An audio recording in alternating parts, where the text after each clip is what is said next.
Hello, everyone, and welcome to the Hammer Podcast. It is October 23rd, 2020, and I have two guests on the podcast today. First, I have Devon Sapp. Devon Sapp went to the Agape Boys Ranch fairly recently. He was there for a total of 2 years and 8 months, and he was also an intern for about 5 months. All right, I'm going to let him tell his story on that. And second, we have the amazing James Griffey. James Griffey also went to the Agape Boys Ranch. And if you haven't watched his video yet on this channel, please do so. It is an accurate account of what went on in that ranch. It's a must-see for everyone who attended that boarding school. And he's with me today to help me with the questions. All right, now the link's going to be in the description for James Griffey's podcast. All right, so let's get right into it. Devon, welcome to the Hammer Podcast. James, welcome as well. Once again, thank you for being here. So, tell us what years you were there and how things have been going on for you now. Okay, so I first got there January 15th, 2017, and was there through December 22nd of 2017, and then I got sent back after I got home. Was there from January 31st, 2019 until August 8th, 2020, so pretty recently. Okay. And how old were you when you first got sent there? I'm bad with math. Let's see. Hold up. I had just turned 15. No, it was a week before. It was the week, like exactly a week before I turned 15. Wow. Okay. And I remember at Walmart, my parents asking me if I wanted a birthday cake to celebrate, and I was like, no. I started crying in Walmart because they sent me to Walmart because they forgot to pack a toothbrush for me. Wow. Oh man. Dang. So what got you sent there, Devon? It would have either been Agape or most likely jail or juvie for a good while for grand larceny. I was stealing consistently, like lots of stealing. So like I deserved to get like locked up per se. Just was not expecting something like that because that was way over the top. Well, sticky fingers, huh? Yeah. Gotcha. Yes. Learned my lesson. Yes. What would you have preferred, Agape over juvie or? No. I much would prefer juvie. Juvie. Oh. Yeah. And when you got set back the second time, did you go back to stealing stuff or? What? You know how you got sent there twice to Agape? Yeah. Were you stealing the second time as well? Like yes. You went back to it. Okay. Yeah. It was. Yeah. Kind of. Yeah. It was really stupid. Yeah. Honestly, it sounds really bad, but like Agape kind of made me worse the first time around. The second time around, it would have made me worse, but I was just like, I'm gonna get out of here. So. Yeah. I hear you. So, when you first got there, were you sent to the golf course like James was? They did like new student orientation for me. They said they were going to give me a tour, but they didn't give me a tour. So, he just leave the ball. With the new student orientation, like they'll take you and your parents, they take you into a room together and walk you through like what they say the program's like, how school is and all this, and then they'll tell you to say goodbye. So you say goodbye, and they took me down into the restraint room, the padded room. All the walls and the floor is padded, and there's literally holes everywhere in the wall. Later, I actually asked when I was an intern, I asked one of the staff members about the holes in the wall, and he said that he was the one that threw a chair at a student and missed him and hit the wall. So yeah, they took me down there and just kind of explained the program, explained what a restraint was, cut my hair, and funny thing, they tell you to get in self-restraint. Like if you think you're going to lose control of yourself, to get into self-restraint, which would just be you laying on your stomach with your head to the side and your arms crossed behind your back. And they say that if you get out of control and you can tell that you're getting out of control, you need to get in self-restraint. And so on several occasions, I saw people doing that, and that would prompt staff members to actually restrain them. Staff members didn't like it when kids got into self-restraint, so they would pick them up out of self-restraint and slam them. Wait, what? So we refrained from self-restraint. It was always the new kids that would do self-restraint and regret it later. Self-restraint, I guess, is like they didn't want anybody tackling you anymore. Yes, but that was the point behind it. Self-restraint was so that you didn't get actually restrained, but they would pick you up out of self-restraint and restrain you. Yeah. That's so interesting. Yeah. Can you guys hear me? Sorry, I cut out for a minute. I'm back now. Yeah, Yeah, we can hear you. Okay. We can hear you. That's interesting. Like when I was graduating back in 2001 is when they started implementing the restraining that he's talking about right now. And it was, but there was no self-restraining. It was just, they taught us, taught how to like restrain a kid, get them on the ground, and they would carry them out to this restraining room, or this padded room that you're talking about when they're misbehaving. But it's interesting that they had you guys lay down on your own free will, basically to avoid getting slammed. Yep. Huh. Wow. And that was like the reason. So I asked them, I was like, so why would I go into self-restraint? And they're like, if you think that you're losing control, you can go into self-restraint so that you don't get restrained. But on several occasions, especially once I went intern there, on several occasions I saw a kid would go into self-restraint because he saw that he was losing control, and a staff member would yank him up out of self-restraint and then restrain him for getting in self-restraint. Wow.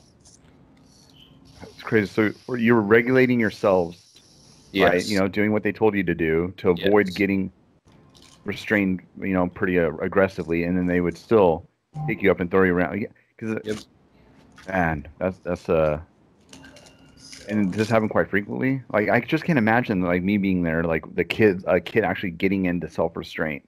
Yep. Like, I can't imagine them like doing that on their own, because typically when I was there, the kids were doing something. Half the time they didn't even know what it was, something wrong, and the staff members would just come up and start throwing them and slam them on the ground. Yeah, there are no warnings. Man, that's crazy.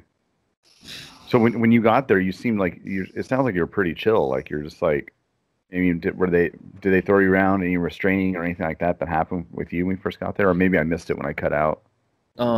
They didn't restrain me per se when I first got there. The second time that I got there, they did during my orientation.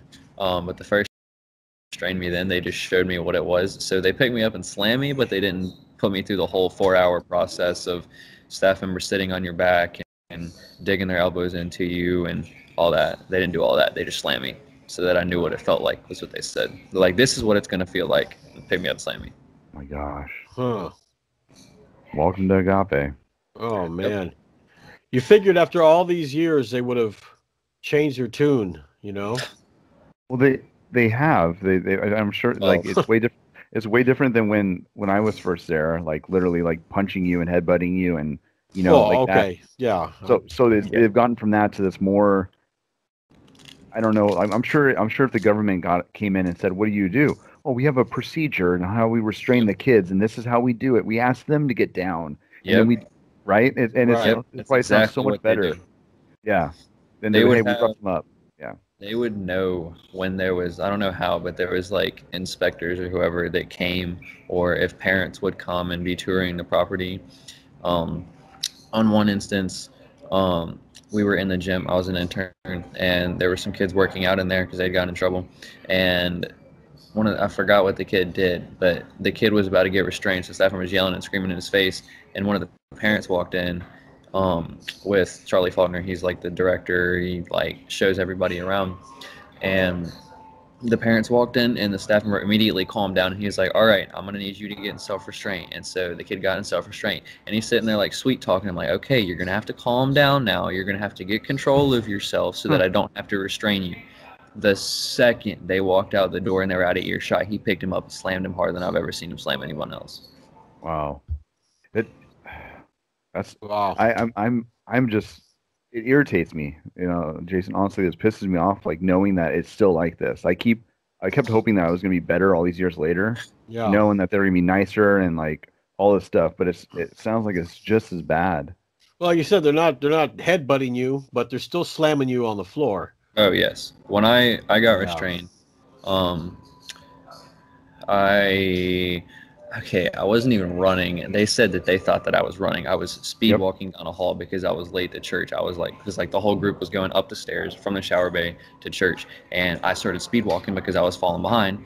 And one of the staff members said, "Oh, I thought you were running." So I see him sprinting down the hall. So what they usually do is grab you below the hips and like hip toss you, so they'll pick you up and like slam you backwards over their shoulder. Well, he grabbed me below the knees and picked me up, and like I was tiny then. I was like still 14, 15. I weighed under 100 pounds. He picked me up so high that my head hit the ground, or my head hit the ceiling before I hit the ground, and slammed me, and then sat there and dug into me for about an hour, 2 hours. And it was just that was definitely a rude awakening to what the program actually was. Wow. And when you say dig in, just like, because for people that are like going to listen to this, like what, like dig in could be he chastised you, said some mean things to you. Like, what do you mean by he dug into you? I'm just curious. So those were actually the exact words. When I went intern, they told me that I was allowed to dig in if I had to help someone be restrained. So they'd be in self-restraint. They'd be on their back with their arms crossed behind their back and their legs crossed. And you'd have a staff member on each elbow. Sometimes you'd have like 5 or 6 staff members on the kid, and they would have their knees on the pressure point right here in the middle of your arm. They'd have their knees right there, and they would rock back and forth and back and forth and back and forth. And someone would have their elbow back of your neck, like in that little pressure point right there, and just press. And if you scream, they do it longer. You scream, they do it longer. You move around, they say you're resisting, so they do it longer. And just completely like, it's the worst feeling in the world. Right. And nothing you could do. The more you fight, the more you say you're being hurt, the worse it gets. So you have to find some way to take the pain, take the everything, and it's I don't know if it's still like this, but it sounds like it is. But you could tell the staff got pleasure out of restraining kids. Like they got joy out of it. And they looked for it, and it was an exciting thing for them. Brother Brian still loves, like he literally has begged people to do something. Like he'll be like, please do something stupid. I want to restrain your stupid butt. And like literally sitting there trash talking, I'm like, please do it, please do it, please do it. And he'll literally come up behind them and wait for them to say something, and he'll grab them by the back of the shirt and drag them off of their feet down the stairs so he can slam. You can hear him, like we're up in the dining hall, and you can hear him in the restraint room screaming. The infamous Brian. That he used to do the same thing back then. He literally was like, do something right now. I dare you to do something. He would get in the kid's face, antagonize him, just literally. And the kids, half the times that kid wouldn't do anything, but he thought, I thought he was raising his hand to me, or I thought he was going to do this. Exactly. And he just freaking takes them and just starts throwing them around. And like the kid's like, I wasn't doing anything. Exactly. Like a kid would like back up and like tense his shoulders because like who wouldn't? Like they're scared. Like Brother Brian's not a small guy, so they'd like do this, and he said, "Oh, he was trying to swing on me." I'm like, "Are you kidding me?" Yeah. Like, plus his breath stank. That's that halitosis. Well, I don't think that place has dental or health insurance, I'm sure. Probably not. Probably not. Man. How many kids were there, Devon? The max we had 160 something, I think.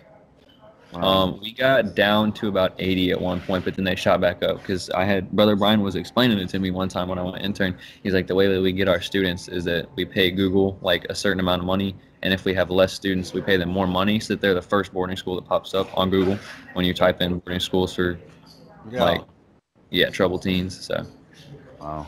And so as soon as it went down, he would automatically pay Google more money so that they could get more students. So even with all this COVID stuff, because we were all wondering, all of us out here in the real world were wondering what was happening at Agape with all this COVID. Like, you think like were kids sent home now? No. Kids were stuck. Like there were kids that were supposed to go on visits and kids that were supposed to go home. Oh, also, if you were supposed to go home and you knew about it, you'd get slammed. Yeah, that was fun. What? But no, like we had like no clue. We didn't know. I didn't really know the full extent of anything until I got out and I was leaving on August 8th, and my mom gave me a mask. She's like, you have to wear this everywhere you go. I was like, what do you mean? She's like, the entire world's in a pandemic. Like, this is how. I didn't know about the riots. We didn't know about like the hurricanes. We didn't know about Seattle getting taken over and all that. Like, I'm still learning about stuff. That's crazy. How did your mother find out about this place?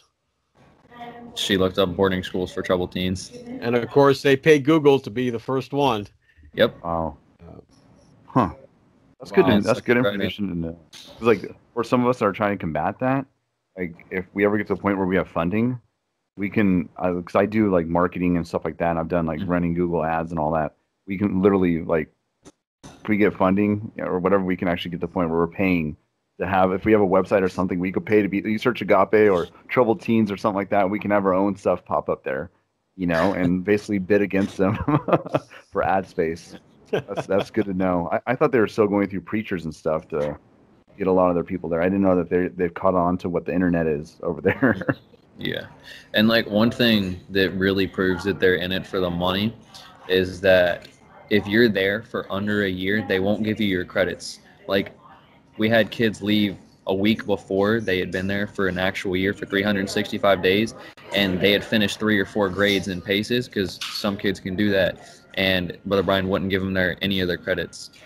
Completely took all their credits away. And like, yeah. Wow. And just the manipulation of the parents is absolutely ridiculous. Yeah. And you're seeing your parents are still. You see your parents are still like kind of pretty convinced. I mean, they only know what they've been told, right? So nothing against them, but they were still convinced it was a good thing for you, and that do they believe you about any of the restraining or have you not even tried talking about it? So for your 4-month visit, that's the first visit you get. It's the first time you see your parents. You get the 4-month visit, and they take your parents in from 8 o'clock that morning until 12, which is when you get to see them. And they have parent orientation. And so they take them, and pretty much what they tell your parents is, don't believe anything he says. You sent him to a troubled teens boarding school, so don't believe anything he says. Everything he says is going to be a lie. He's manipulating you trying to go home. So parents don't believe anything the kids say. Right. This is done out of your presence, basically. Yep. Yeah. And then private. as soon as our parents leave, like if they found out that we told our parents something about it, they'll demote us. They'll do something.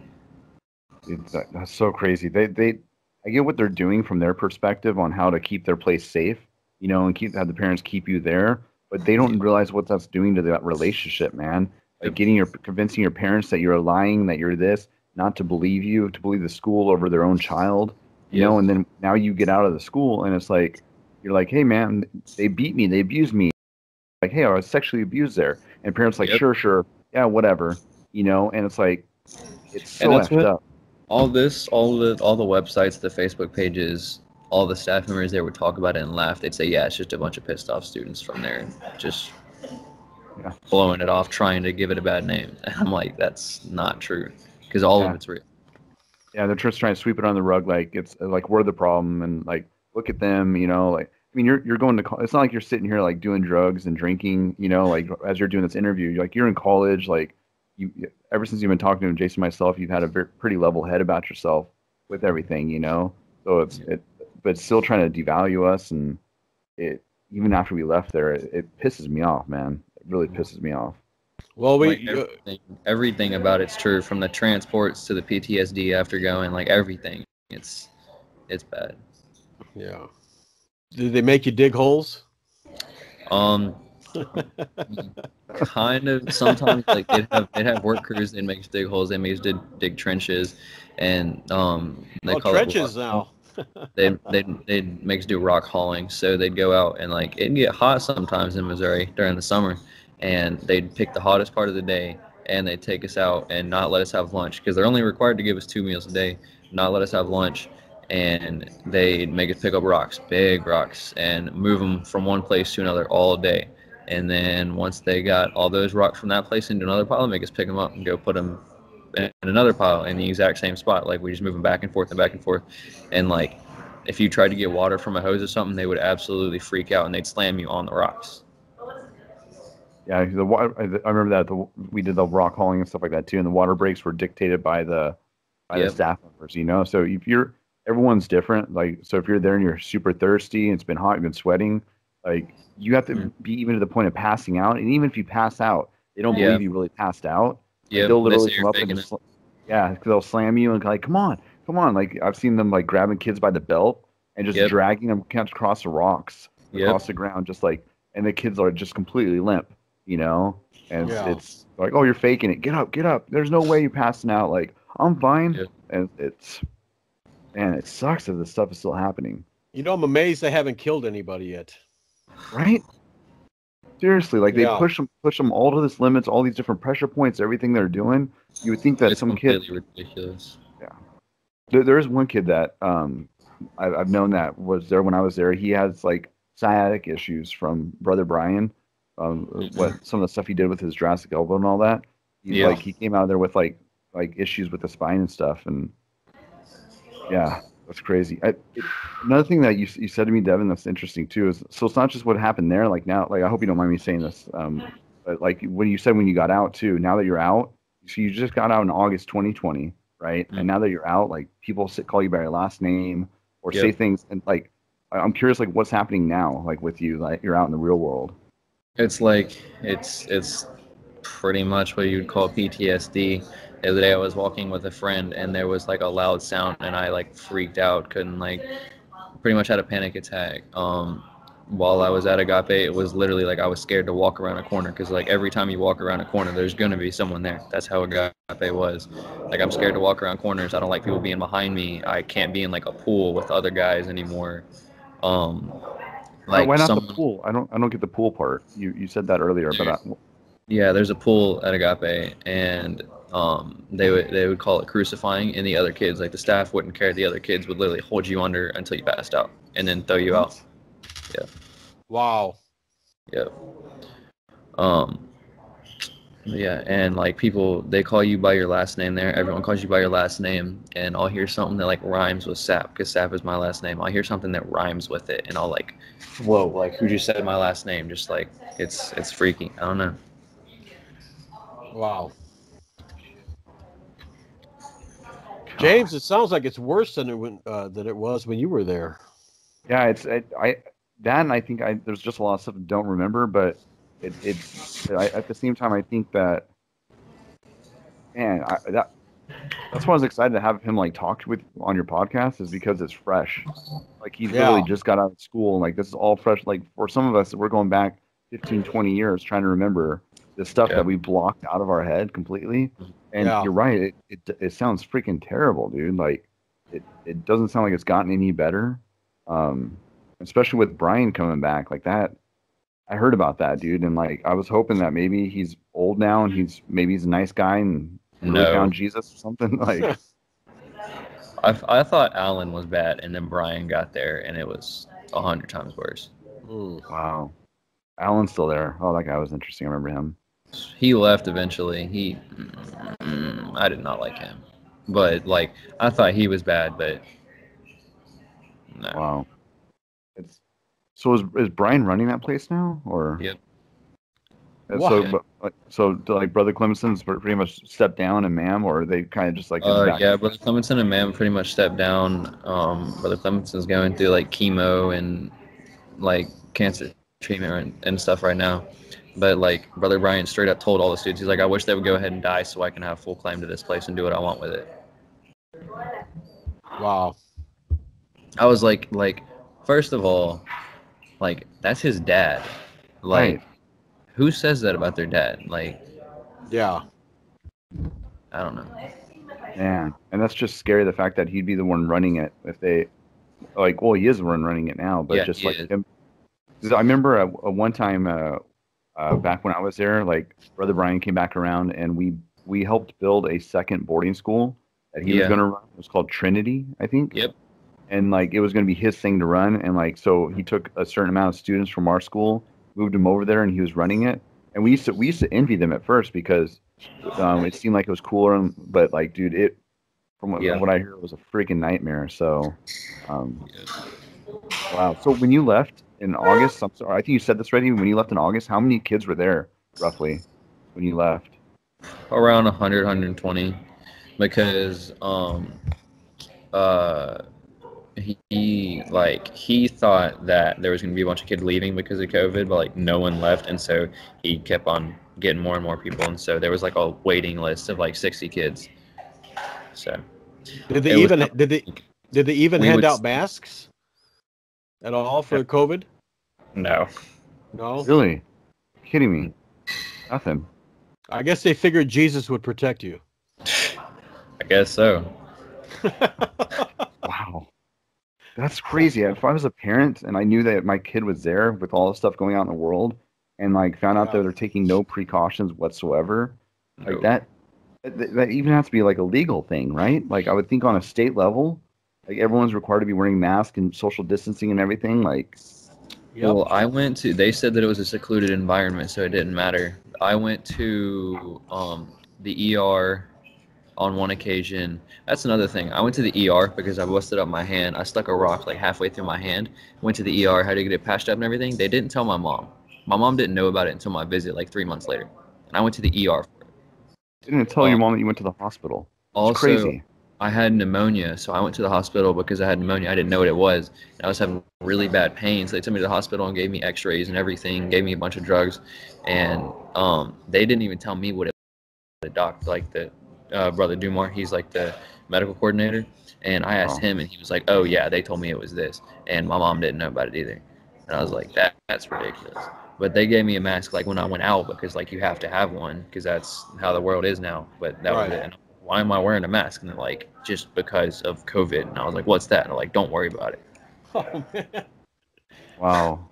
And that's crazy. What you just said too is Dumar, Scott Dumar.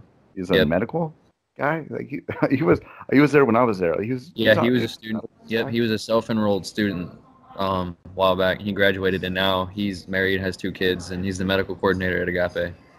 Wow. Is he married? Was it Shelby? Yeah. Shelby Clemenson, right? No, it's Shelby. I forget her last name. But her dad and her dad and her mom used to work there. Yeah. Yeah. Oh, okay. Cleveland. Interesting. They're related to the Clevelands, yeah. The Clevelands still work there. Oh, really? The Cleveland son, the guy with red hair, he's got a heart problem. He's one of the really, really bad staff. He's there? Yeah. If you're on his good side, you're chill. If you're on his bad side, you're gonna hate your life. Huh. That guy was reckless when like as a staff kid, he was, being there and seeing the staff kids, he was the one that was like, he was just reckless, man. Like he was a rebel, like always getting in trouble with like Agape in general. Like, and now you're telling me he's overseeing students? And then his dad actually sent him to the program at one point. Wow. Oh my gosh.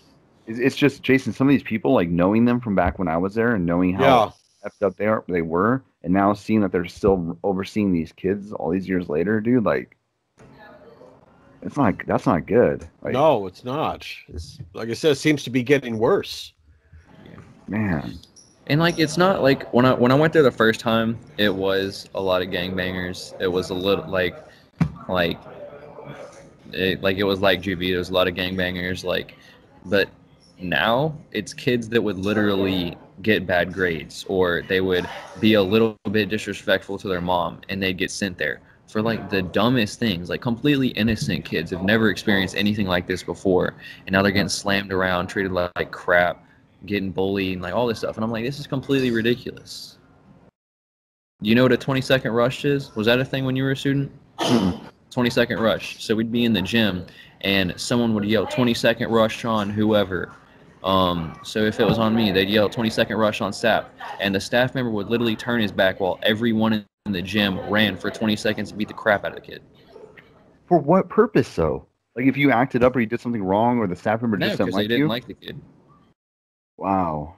And they would, and like the way to get away from that was to run as fast as you could and try to weave as many hits as you could, because you have the entire school going after you for 20 seconds in the gym. But you couldn't. That reminds me of like when I was in elementary school. Like I went to a Christian elementary school, and we used to play this game called Smear the Queer. And like you basically pick, like, if you're the queer, it's a terrible name. We didn't know as kids anything about it. We just knew the name. Yeah. But if you were the queer, like everyone was trying to tackle you, you had to run away. But at Agape, you're limited. You couldn't. It's not like you could take off running across the property. Nope. Like you're in the gym, and those little corners, those little alcoves in the gym. If you got caught in there, you're screwed. But what incentive do these other kids? That's the thing there, Jason. Like, what incentive do these kids have to kick the crap out of like? They encourage that. They encourage these kids to like go against each other, and because I'm sure if they did a 20-second rush and no one did anything, the whole school would be in trouble and get hell for it, right? Yeah. Or, has it ever happened where they said, "Hey, 20-second rush," and no one went after the person, or? No, a lot of times, like when they did 20-second rush, like there were a lot of kids like when there were other kids doing it, I just sit there and watch because like I'm not gonna go in and try to break it up because there's 60, 70 kids rushing one kid, but I wasn't gonna be a part of it, so I just stood there and watched. But like it was usually the kid that was getting rushed that would get in trouble. Like staff would blame that kid, be like, "Oh, you were doing something stupid. You tried to do this. You tried to do that," and that kid would get in trouble. That I guess that takes all the blame off the staff too. Yeah, right? exactly. It's not the staff members beating up the kids; it's kids beating up kids, and we didn't see it. We had our backs turned. And they had like the staff members would tell kids. One of Brother Brian's favorite things to do was if a kid looked, he called it mad dogging. He said if a kid mad dogs you, you can crack him. Cracking is punching. But like he would tell the kids, like if someone looks at you sideways or you don't like the way that someone looks at him, you can punch him as hard as you can and you'll get a promotion for it. Wow. It was absolutely ridiculous. He would promote people for beating the crap out of each other. That's insane. Man. And the favoritism was absolutely ridiculous. Like there'd be kids going at it and fighting, and Brother Julio, one of the main transporters there, one of the ones that shows up in the middle of the night in your house with his gun and kidnaps you and throws you in the back of a car. He's one of the guys that had so many favorites. It was just absolutely ridiculous. And there'd be a fight, and he'd take one of his little gangbanging punks that he liked, and he'd put him in self-restraint and just leave him there and just be like, all right, you got to calm down. And he'd take the other guy and slam him into a wall and throw him around. And I've heard that guy's name, and I've heard that he's not. No one liked him. That he was. You don't want to be on his bad side, basically. Nope. And that's the thing there too. Is like there's like you're saying, there's so much favoritism. Like it's crazy. But the thing that it teaches you. Like when you're there, it teaches you how to, if you conform to Agape and what they do, it teaches you how to get on people's good side, how to be in favor with them. It teaches you how to suck up. Exactly. How to manipulate, all this stuff. That's like the reason that I wanted to go intern. I'd sucked up to Brother Brian and I said, I want to go intern because I'm smart and I want to help people in the school. And that made my life a lot easier, and I could help other kids. Like they would ask me to go restrain a kid. Like they'd ask me to come help restrain a kid. So I would literally I'd be down there, and they'd have another staff slam them, and then it'd be like get on that side of them, and it'd just be me and another staff member, and I'd get down to the kid. I was like, I'm not gonna put pressure on you, and I'd literally just barely put pressure on his elbow, and I'd be squirm, make it look like you're hurting. Yeah. Play along. I'm not doing that. That's completely and totally ridiculous. Did you have colored shirts? Yes. Okay. Yeah. What color were you? I went through the whole program. I went brown scrubs. Brown scrubs is the lowest of the lowest because I made a taser and a vape and a tattoo gun. You made? Sorry. Yeah. What? Yeah. I've never heard of that. I've heard of people sneaking drugs into Agape. Like they didn't find it in there. That was basic. Yeah. Never heard of making a vape. Yeah. Vape? Yeah. Those were fun times. I went brown scrubs for that, and then from then I worked my way all the way up because I sucked up after that. I made my way all the way up. I graduated the program and went intern, and then I actually graduated with school, which actually probably shouldn't tell you guys this, but I didn't legitimately graduate. I didn't get all the credits that I needed to graduate, but Brother Brian wanted me gone, so he gave me my credits anyway, even though I didn't finish schooling. See, and that's what they could do there. They, depending on how much they like you or don't like you, they can make your get on schooling. their good sides. Yeah, I was on the good side of Brother Burton when I was there, and he was running the school at the time. And he's hard to get on the good side. Dude, trust me, I know. I was up preaching, I was doing all these things, and I got out of there by just in math. All I did is up to geometry. I remember sitting down with him one day, and I still had to do Algebra 2 and a few other courses. And I remember sitting down with him, and he was just so let's see where you're at right now, because they wanted me on junior staff. And they're like, well, let's see, or I'm sorry, a staff member. He's like, let's see where you're at, and he's like, okay, well, you still need to do this. You're fine. You graduated. I'm like, what? Like, are you kidding me? Like, That's what Brother Brian did to me. He sat me down one day. He's like, "How many paces do you have left?" And I was like, "Probably around 60, something like that." And he looked at my transcript and he's like, "You got 3 more pre-calc paces and you're done." And I was like, "What?" And he's like, "You're done." Like, I don't care. And I was like, "What do you mean?" And he was like, "Honestly, you don't even have to do your pre-calc paces. Just tell me that you're finished and you'll be finished." Wow. And then other kids, he'll put them back. Like one of his favorite things to do is kids that are getting close to graduating that he doesn't want to leave. He'll set them back in paces. Like they'll get within like 2 paces of graduating, and he'll give them 12 more, and then he'll give them 12 more, and he'll give them 12 more. Like if they get in trouble or something like that, they'll give them. Yep. You need to do more work to graduate because the He'll kids. be like, "Oh, you don't have this credit, and you need this, and you need that," and he'll give them more and more stuff. Yeah, it's ridiculous. Oh my Yep. gosh, I keep saying it, but I hate the fact that it hasn't changed with some of these things. Yeah. Honestly, I don't know what to say, James. I don't. This place should have been closed down. Yeah. It needs to be closed down. Needs to be closed down. Yep. Yeah. Someone was asking me the other day, like, "Hey, do you want this place shut down?" It was a podcast that we were on, Jason. And the guy was asking me, Devin, and he's all, "Hey, do you want Agape shut down?" Like, he's always that, and I was like, I thought about it. I'm like, I don't know. I was like, maybe it's changed.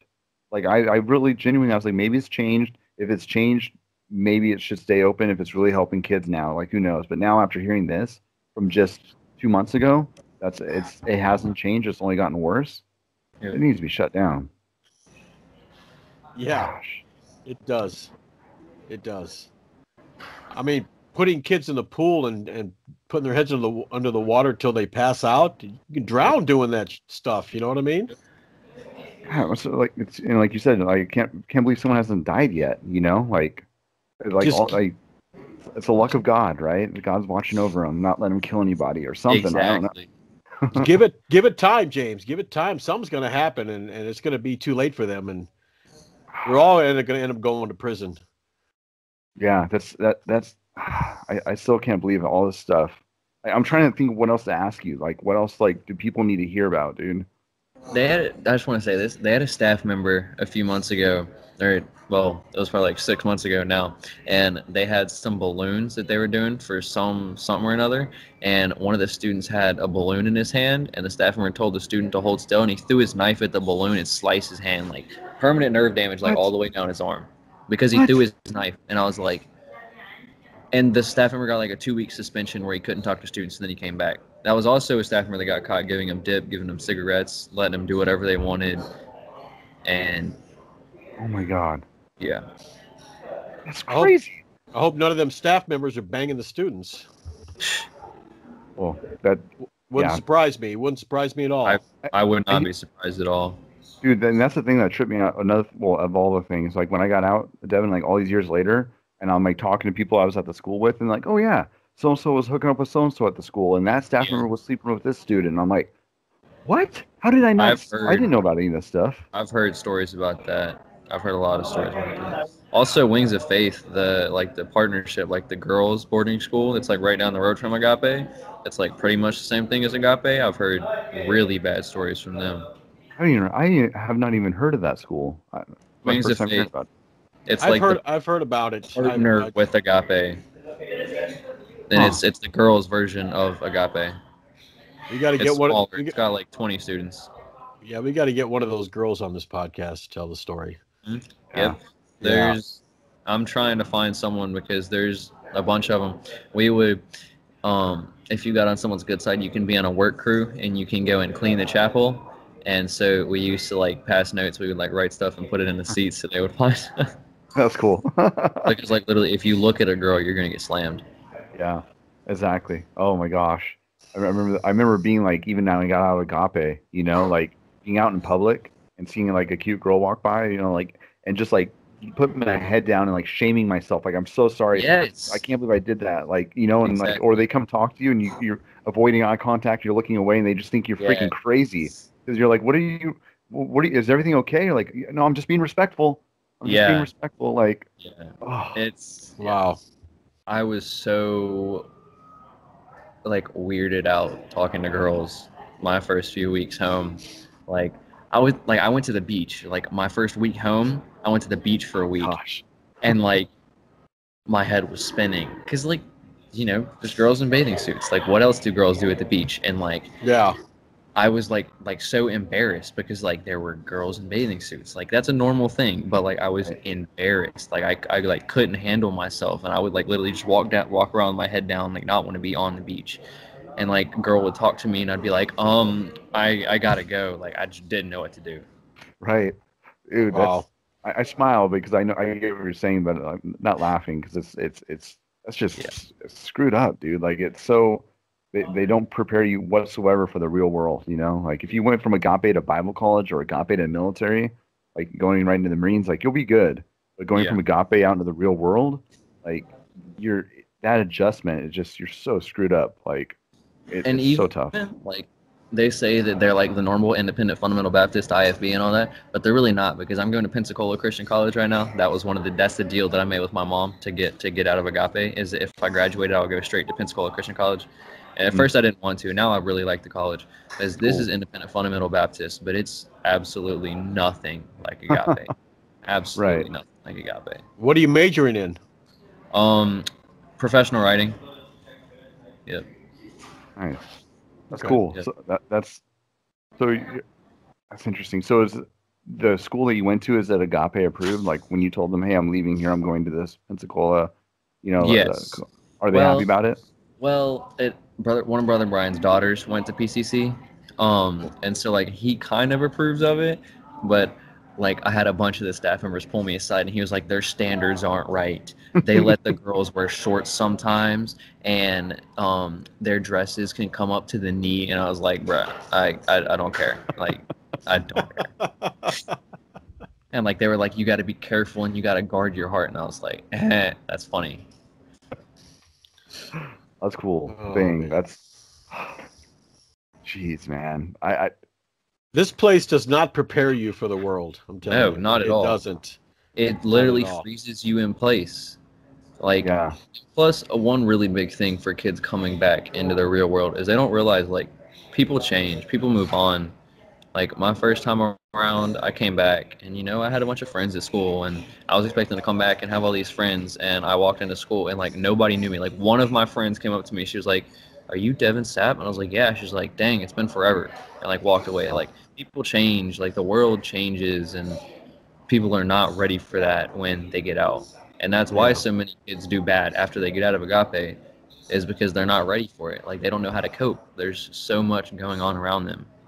right. Yeah, and also like during those teenage years, right, when you're making the wrong choices and you're getting chastised for it. The wrong choices at Agape are, you know, like not reading your Bible during, you know, Yeah. Bible reading time, or not like singing loud enough during church, you know, like that's what you're doing. You're not doing the normal stuff that people do that are in society that's wrong and you get punished for and you learn right from Yeah. wrong. You come out all of a sudden, you're like, holy crap, like I just looked at a girl and I didn't get slammed on the ground. Yeah, Oh, exactly. what else can I do? You know, and next thing you know, you're good thing for you, man, like that you're not off the Yeah. deep end. Like so many guys I know went off the deep end. And it educates you too in like the ways of the world or whatever because like you know going in I didn't know anything about like drugs and all that and within a month of being at Agape I knew like everything there was about drugs. I knew about the gangs, I knew about this, I knew about that, and like Yeah. you know like I don't know, Oh, it's just Huh. so Interesting. no, I'm curious. Like, so, but why? Like, it's a kind of stupid question because you kind of already answered it with everything. But like, why speaking out? Like, why are you doing this? Why did you want to be on the podcast? Why did you want to like what are you hoping to gain from getting all this information? because just the the pointlessness like of like the program, the what they do to people. They screw people's lives over. Like there's no help coming from that. The only help they gave me was getting me to go to Pensacola Christian College because I heard about it from Agape and like I'm glad that I came to PCC, but that place did not help me at all. And I've been talking to all my friends from Agape when they get out, like it doesn't help you at all. What kind of program was that they were teaching the curriculum of the Was it pace or was it Yeah, some we're sort using of? pace. I'm amazed that that's even worth it. You know, usually they're worthless. No college or school will take that. Yeah. Well, Brother Brian did a little bit of tampering with that and got it like accredited with something else, whatever. So yeah, Oh, I yeah, guess I guess he's done at least one good thing. yeah. But like, also, Brother Brian's like mantra was, um, if you're smart enough to know how to cheat, you're smart enough that you don't need to cheat. But like everyone cheated. Like honestly, let's be honest. I graduated a year early with honors as a valedictorian of Agape, but I cheated my way through probably 400 paces. Because Yeah. like, who wouldn't? Everyone wants to get out of there as soon as they possibly can. Well, and with I don't know sure if it's the same way it used to be, but from when I was there, you grade your own work. Yeah. You still Yep. do that? Yep. Yep. You hold The on, only thing. hold on, hold The on. only You thing. grade your own work. Yes, you grade your own work. So the only thing that you don't grade is your actual pace test, like your test at the very end. And um, on several occasions, they forgot to take the test key out of the score key for like you score your own stuff out of the score key. They forgot to take the test key out, so we would steal the test keys and pass them around the student body and use it for the test. And they were wondering why all these dumb people were getting hundreds. Well, it's because they weren't smart enough to take test keys out of the score keys. So we were having fun with it. Where was this program when I was in high school? My goodness. I had to work Yeah. my ass off just to get B's. Yeah. Yep. But I don't if when I was there if you got caught cheating though, because I when I first started school, like I didn't know you were supposed to correct your answers. I thought you just went Yeah. up. No one explained that to me. I went up Yep. and I just looked at what the correct answer was. And was like, oh, that's why I got it wrong. And I went back and kept doing my paces. I Yeah. ended up. They used to do green X's. Yep. And they still do that. Yep. Yeah, they do. Yeah. And if you have, like, I think it's 3 X's in a pace, they'll make you redo the pace. But like, if you get caught cheating, like, it's a huge deal. You'll get demoted. You'll get some kids got slammed for it, which was retarded. I was like, you're gonna catch them cheating and you're gonna slam them? Like, that's Yeah. completely stupid. But Wow. it was ridiculous. And like, they would set people back. They would set people back like an entire grade if they caught them cheating. And then other kids, like, they caught me cheating once. And that was it. They were like, just don't do it again, because I was on people's good side. Yeah. Because you learn to act different around whoever you're currently with. So Now I have to ask, because I asked James and I asked Mike and some of the other guys, how was the food? we had a chef literally every chef. single year. Listen to that, Every James. year. A chef. Wow. Every year. Wow. Every year around 4th of July, we get a new one because they always quit because 4th of July sucks. But anyway, Brother Ted weighed about 400 pounds. He was a complete and total douchebag. He cussed everyone out, threw stuff at them, let them use his vape. I was like, you're going to cuss people out and then let them use your vape? But anyway, complete idiot. And his food was good at first. The food was always better when parents were there. But like, then it got like disgusting and like everything. I'm not a health freak or anything, but we were not getting like what we needed. Like, there were kids either gaining like way unhealthy amount of weight or losing a way unhealthy amount of weight. Like, you don't stay the same weight. You either get fat or you get like emaciated when you're there. Yeah. And Wow. so like the food was like iffy, but it was definitely unhealthy, not what obviously growing teenagers need. Right. Yeah. They still do like pancakes on like Monday mornings and all that kind of stuff. They used to do, the schedule was pancakes on Mondays and Wednesdays, French toast on Fridays, and cereal every other day, but they don't do that anymore. They did it for a while, and then they stopped doing it, and Brother Ted would just cook whatever he felt like cooking. But, Wow. yeah. Sure beats the cornbread and the lima bean soup. Yeah, I hear some of these other places what the other schools like what they had for food. And I'm like, dang, I kind of like the pizza and all that stuff. They do what's called brown food. If you get in trouble, you have to eat brown food. So if you're brown, it's like the lowest shirt color. You only get 2 meals a day. And if you get in trouble, you have to eat brown food too. And brown food is for lunch, you get a peanut butter sandwich and 1 glass of water. And for breakfast, you get toasted oats, which is like Cheerios, but like they taste like cardboard and they feel like cardboard. And there's no nutrients whatsoever. And like Brother Brian would like get mad at the student body because like it wasn't quiet enough during free time. Like it'd be free time, so we're all just like sitting there talking. He'd be like, "It's not quiet enough. Brown food for a week," and we'd have brown food for a week. Oh. Wow. And this is free time. This is when you guys like everyone's playing games and Right. all You're this stuff, supposed right? you're supposed to let loose. You Yeah. know? Exactly. Yeah. Oh. It's so funny. I remember that would happen too in the dining hall. Like it'd get too loud, and they would just like push up position, everybody. Yep. And it was Push like- up position. And just doing up downs until they decided like Oh, push up position was like slam central. Like people get slammed all the time during push up position. thing. And But, yeah. so basically they would have you get down and push a position and just sit there with straight backs, arms locked. And, you know, if your back dipped, your back went, arched, whatever, because you're getting tired. Oh no. I got yelled at by Brother Brian when I was an intern because I was letting people like sit on it. Because like Brother Julio would put us in push-up position for an hour. Like he would put us in push-up position and leave and then come back later. And so like I would let people like rest on their knees or like lay on the ground and stuff. And Brother Brian caught me one time and he chewed me out. Oh. That's man. Wow.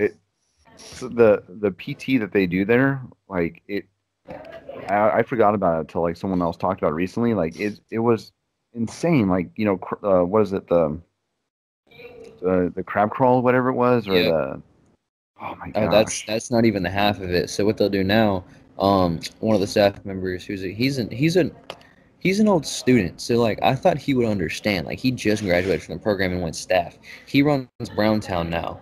And what he'll do to work the kids out is he'll be sitting there yelling and screaming and cussing them out as loud as he can. And they'll be running back and forth. They'll be doing bear crawls. They'll be doing push-ups. They'll be doing all this stuff. And he'll be throwing. He'll have like, well, it'll be in the gym, and he'll be chucking basketballs at them as hard as he can. And if like they flinch, he'll freak out on them, like just absolutely lose his crap.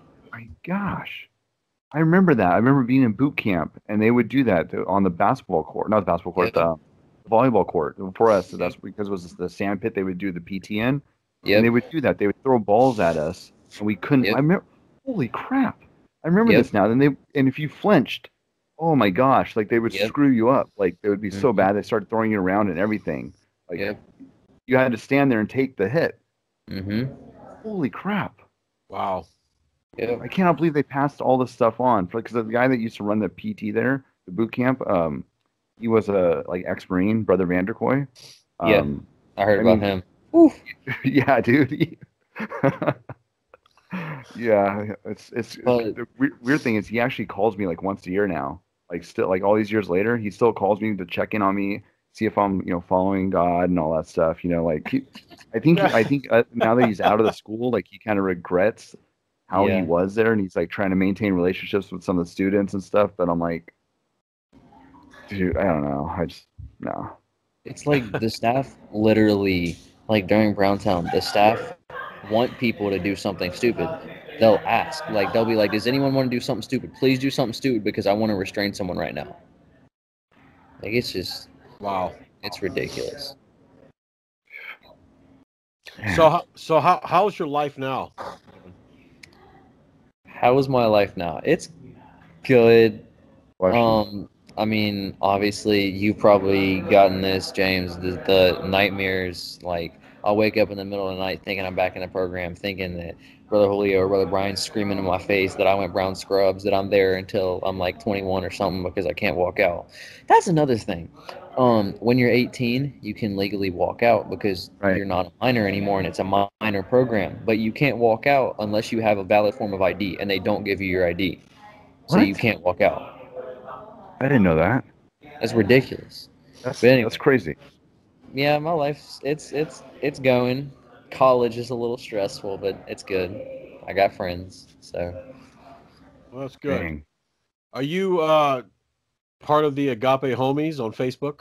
Yes, I am. Okay. Yeah, good. Agape Good. Homies, exposing Agape and all that stuff too. Good. Yeah. Good. And then I followed the hashtag breaking code silence. Followed all that. Yeah. Isn't it crazy when you get out of Agape and you think, like, for me at least, I even all these years later, because I'm just finding out about all these other schools and stuff. I thought it was Yeah. just Agape. I I didn't know thought it there's was just thousands. Agape, but there's these stories from all over, and it's all IFB. Like, not Yeah. all of it, but it's a lot of it. Independent Fundamental Baptist, small little programs out in the middle of absolute nowhere. Hmm? Like, it's Man. Well, yeah. insane. So you won't run. If you run, you're gonna have nowhere to go. Yeah. You know what I mean? I was Yeah. reading, I was going through TikTok and seeing what Amanda was saying, and there was a little 9-year-old girl in the Black Hills in Dakota, just out on her own, middle of absolute nowhere. Like, Yeah. It's crazy.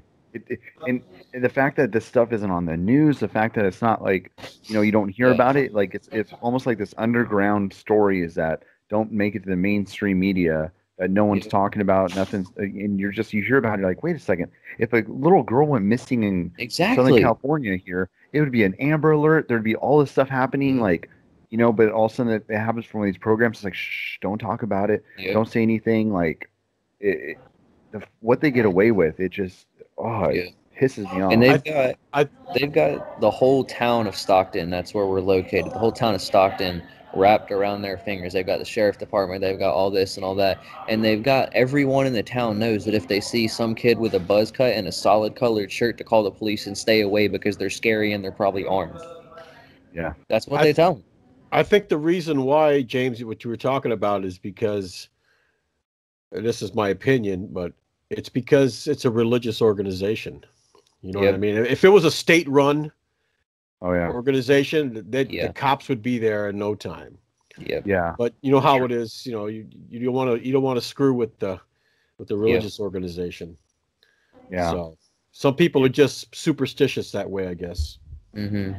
Well, and especially in Missouri, the separation of church and state, like all these institutions that are like have religion attached to them, are able Yeah. to Yeah. get away with whatever they want without, anyone get. But the word's getting out. Like the word is getting out. Like some the right people are going to hear it.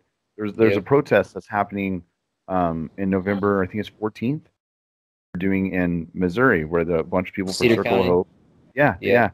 yeah. Like Now I wish I was in Missouri so I could go to that. right? It's like I was going to fly out for it and everything, but I ended up getting a gig that weekend. And I'm like, oh, I gotta make money, Yeah.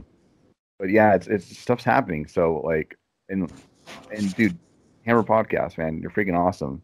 Like all these interviews you're doing, dude, like it means so much. Like every time I see a new one pop up because I have the notifications turned on for YouTube, and I'm Yeah. like, yes, like another one. You like it, share it, like so. Yeah. It's appreciated, Yeah, it's man. getting out there. Like I said, I'm getting texts from bunches of people. So plus, when we were on that podcast together, James, Yeah, I had said that I had I did another podcast before I did the Hammer podcast, and I got about 4 or 5 messages from these people saying, I've watched all the videos that you have on this podcast. Do you have any of the old stuff from the old podcast? that's cool. Well, after some digging, I had to go. I went through. I had some DVDs. I put some stuff on CDs, and just go. Finally, I found. I think there was like 10 of them. I think Wow. so, and they were just MP3s. So I'm like, oh well, they're just gonna have to listen to that. So Right. yeah. It's So cool. I was a little less refined back then. I wasn't. So, but That's cool. yeah, I just like subscribed to a thing on Spotify. I forgot what it's called.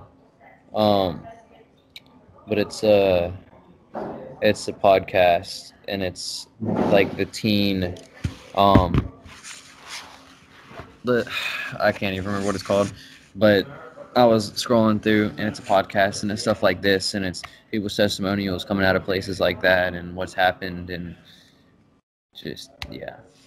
that's Yeah. good. That's good. Yeah. It seems like more podcasts are coming out about it. That's Yep. good. Yeah. So And it's encouraging more people to talk about it who, I didn't think anyone cared. Like for years, I didn't think anyone cared about hearing about this stuff or whatever. It's like, then the Paris Hilton thing happened and Kat Von D and like there's all these like high profile people coming out and saying stuff too that went through these programs. So yeah. Yeah, we'll see what So, happens, right? Yeah, it's going to get pretty interesting. So, but anyway, Devin, any last words? Don't send your kids to Agape if you're a parent. Don't do it. Right? It's not worth 40 grand a year. 40 grand a year. Oh my goodness. Gosh. They're raking in some money there, James. Yeah, they are. Raking in some money. 40 grand a year, 100 and something kids. Oh, jeez. You said 120? Just assuming And they're all they've got it. They've got it. The guy that does this parent orientation and stuff, I've heard them. I've been up in the office because I kind of like to eavesdrop because that's how I am. And I was an intern, so I could do whatever I wanted. I was a junior staff, and so I would go listen in on conversations. And Charlie Faulkner, the guy that like runs like the financial and talks to the parents into getting their kids there, he'll be like, oh, it's 40 grand a year, but we can work with you on that. We can possibly bring it all the way down to 3 grand if you need it, because we've got all this financial stuff, and if you really, really need it, you don't have to pay that much. And I was like, Wow. they're literally begging parents to pull their kids in. That's because just the 40,000 a year at 120 students, like that alone is 4.8 million a year coming in. Just that alone. Like, and I know they get donations, they get like all this stuff, you know, like, and they're reaching out to parents asking them to donate money. Hey, we want to open up a new, you know, I don't know, pig pit, for the kids to take care of the pigs. Can you donate money for us? So they're constantly reaching out to these parents for more money.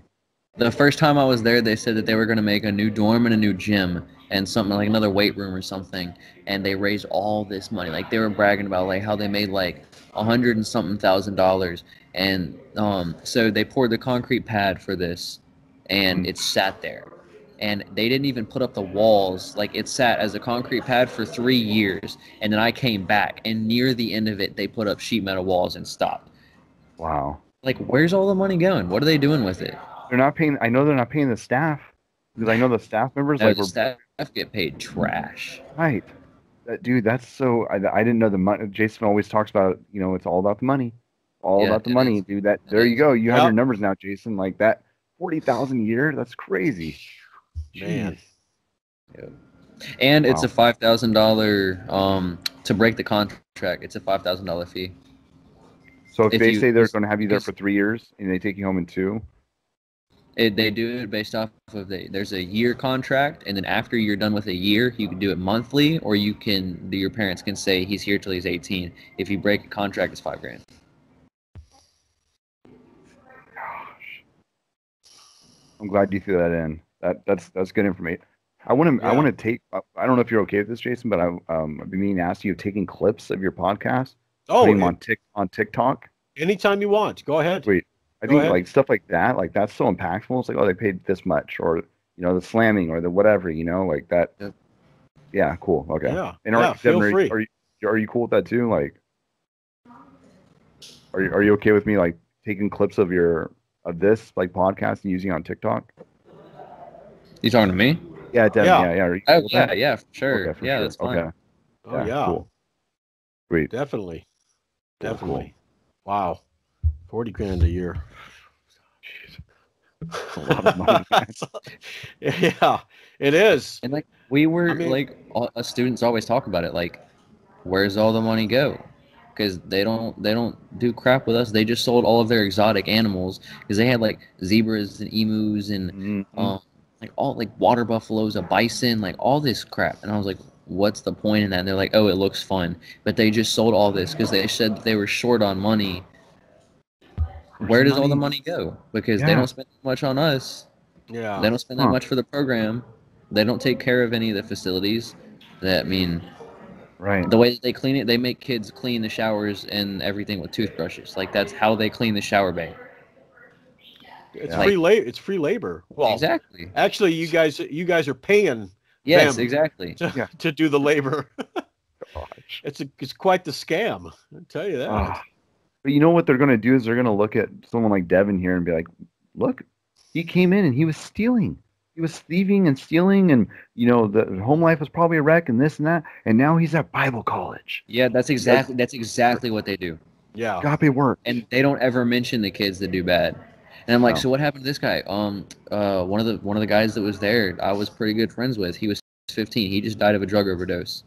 And I didn't know about it till I got out. And I asked one of the staff members, I was like, did you know about this? And he was like, yeah. I was like, why didn't you tell us? He's like, because you didn't need to know. Yeah. But then like all these guys that go off to Bible college and do this and do that and are successful and make money, they brag on it and all this and that. They're not going to put that other guy on their webpage and say, oh, he died of a drug overdose after Agape. No. Right, right. Exactly. During parent orientation, they'll take students up there that they trust, that like the program. And they took me up there one time and to talk to the parents. And on the way up there, they're like, make it sound good. So they put their kid here. And I was like, did you actually just like say that to me? And they're like, yeah, make it sound good. And they asked me, they're like, how do you like the program? And I was like, I'm going intern. And that's all I said the entire time. Wow. I was like, I'm not manipulating for these people. Yeah. Yeah. Especially, it's not like they're paying you a commission to try to sell the, like some kind of profit that they're going to make. But right. Good for you. Good for you. Yeah. Dude, all right. For sure. Yeah. Anyway, Devon, it's been great. Thanks for being on. Sir. I appreciate it. James, Yes. you as well. Always Dude. always a repeat customer here. For sure, man. I knew you were going to release this, but I wanted to hear it firsthand, man. I was like dying to hear the guy's story about just getting out. So dude, I'm glad you're here too, hearing about how it used to be. Yeah. This may be a little bit though, because like I said, I have to kind of work on some things here before because all my editing software is on that other computer. So I got to get that gone before but it'll go up. It'll go up. So cool. Definitely. Yeah. Thanks for having me, man. Yeah. Thanks for being on, Devon. Appreciate it. Yeah, thank you for having me. When you talked to your what was the guy that was going to come on but he couldn't? Yep. Yes, sir. Yeah. Like I said, just tell him to text me. You got my number. Just have him do that. And maybe we can get you on again, James, to talk with him. I'm down. I'm down to. Would love to be on this because he's got so much. He was one of the kids all the staff hated and slammed around, so he would absolutely love to be on this. That'd be great. Like I think it's, I'm always down to be on to help chat or whatever, or flame the conversation type stuff. But it's good hearing it firsthand. Yes, it's nice to have somebody who was there to kind of help me because like I said, I wasn't there, so kind of help guide me a little bit. Yeah, definitely. Yeah, and I know this too. If you're having issues and with this stuff, adjusting to the real world and stuff, just know that there's a massive group of us that have all gone out Agape, and that we're here to help, dude. Feel free to reach out. Feel free to text or message inside the Agape homies or something like that. It's just, I get it, dude. Getting out in the real world, it's so freaking crazy. So yeah, but just like I said, know you're not alone, and people have been through it before. So if you're having issues with this or struggling with this or that, feel free to reach out to us. Mm-hmm. Definitely. Thank you. Definitely. Yeah. All right. Well, I know Cool. you got a gig tonight, James. So we're gonna go ahead and end it right here. But like I said, if you got if you want to be on again, if you got any new information, Devon, if you want to come back on or whatever, hey, all you got to do is call me or text me, whichever. I'll be referring people. All right, man. Thank you very much. I appreciate it. You guys have a wonderful evening. James, take care of yourself. You too, Devon. Later, guys.